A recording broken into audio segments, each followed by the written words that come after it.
kuwakumbusha wale wote wanaopenda dhuluma, wale wote wanaopenda kupunja kupitia vipimo, waache, na hasa kipindi tukiwa kwenye mifungo hii ya toba na maombi.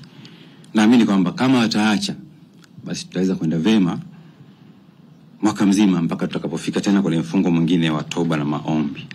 Lakini pia ukiwa kwenye Qur'an tukufu sura ile ya 57 mstari wa 25 na sura ile ya 42 mstari wa 17 inazungumzia haki kwenye vipimo.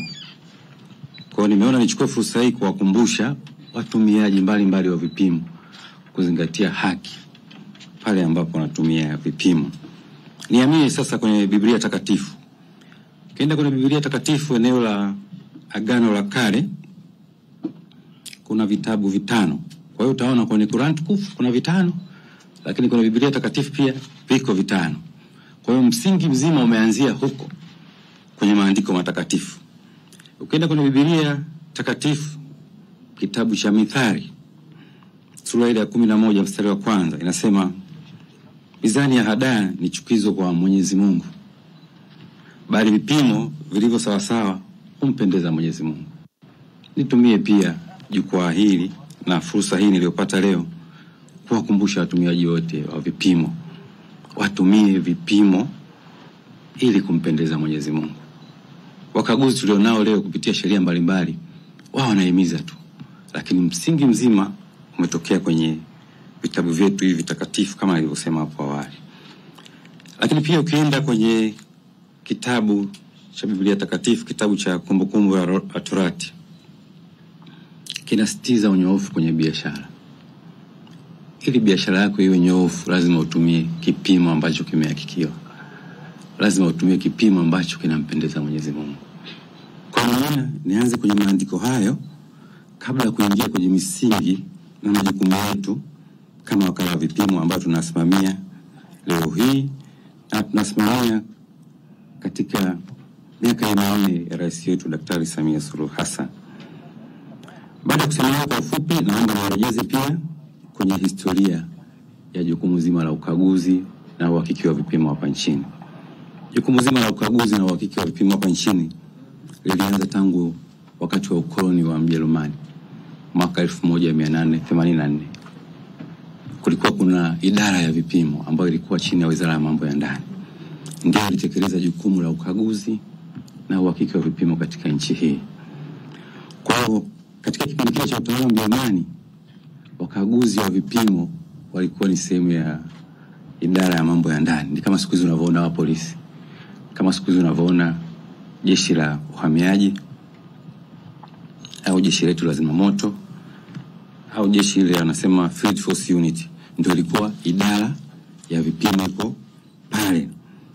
Ndio maana siku hizi kuja kwenye sheria yetu sura ya 340 tunaita ma-inspectors wa vipimo, kwa maana wakaguzi wa vipimo. Lakini pia utaratibu wao uliendelea wakati wa utawala wa Mwingereza. Idara ile ilikuwa inahusika na ukaguzi na uhakiki wa vipimo hapa nchini iliendelea kuwa chini ya Wizara ya Mambo ya Ndani mpaka tulipopata uhuru pale mwaka 61. Baada ya kuonekana idara ile sasa ina mwelekeo wa biashara, ikapeleka kwenye wizara ambayo ilikuwa inahusika na masuala mazima ya biashara. Ndio hapo tukawa na idara ya vipimo chini ya Wizara ya Viwanda na Biashara ya wakati ule, ambayo inabadilika majina mara nyingi inaitwa Wizara ya Viwanda na Biashara na Masoko, Wizara ya Viwanda, Biashara na Uwekezaji, lakini bado ile idara inayohusika na vipimo iliendelea kuwa katika wizara ile.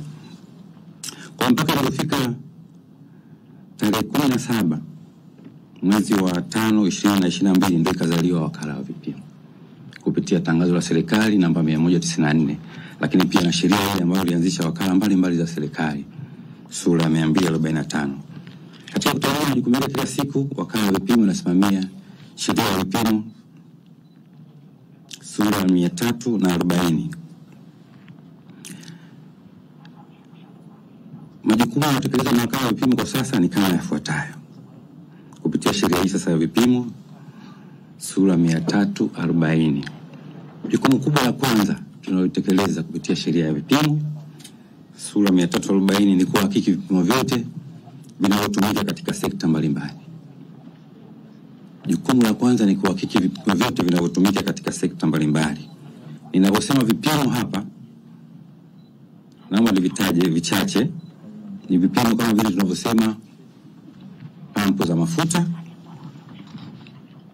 lakini pia kuna malori ya kubebea mchanga, kokoto na vifusi. Naomba nizungumzie hapa kidogo kwenye sehemu ya pampu za mafuta. Ni hizi pampu ambazo tunaziona kwenye vituo vyetu vya mafuta na tunatumia kuweka mafuta kwenye magari yetu. Sisi kama wakala wa vipimo tunawajibika kuhakikisha pampu zile ni sahihi. Lakini pia kwa sasa naona kuna ongezeko kubwa sana la pampu za gesi asilia, ile tunaita CNG. Mmeona pale jijini Dar es Salaam kuna bajaji nyingi, kuna magari mengi sasa hivi yanatumia gesi asilia. Kwa hiyo pia tunawajibika kuhakikisha mita zile ambazo zinapima gesi asilia ni sahihi. Lakini pia tunahakiki ujazo wa malori mbalimbali yanayotumika kubeba changa, kokoto na vifusi.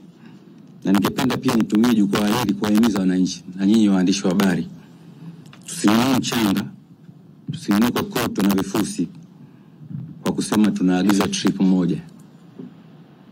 Tununue kokoto, tununue mchanga kwa mita za ujazo. Ukiangalia magari yale yanayobeba mchanga, kokoto na vifusi yanaandikwa pembeni kwamba gari hili lina uwezo wa kubeba mita za ujazo kadhaa.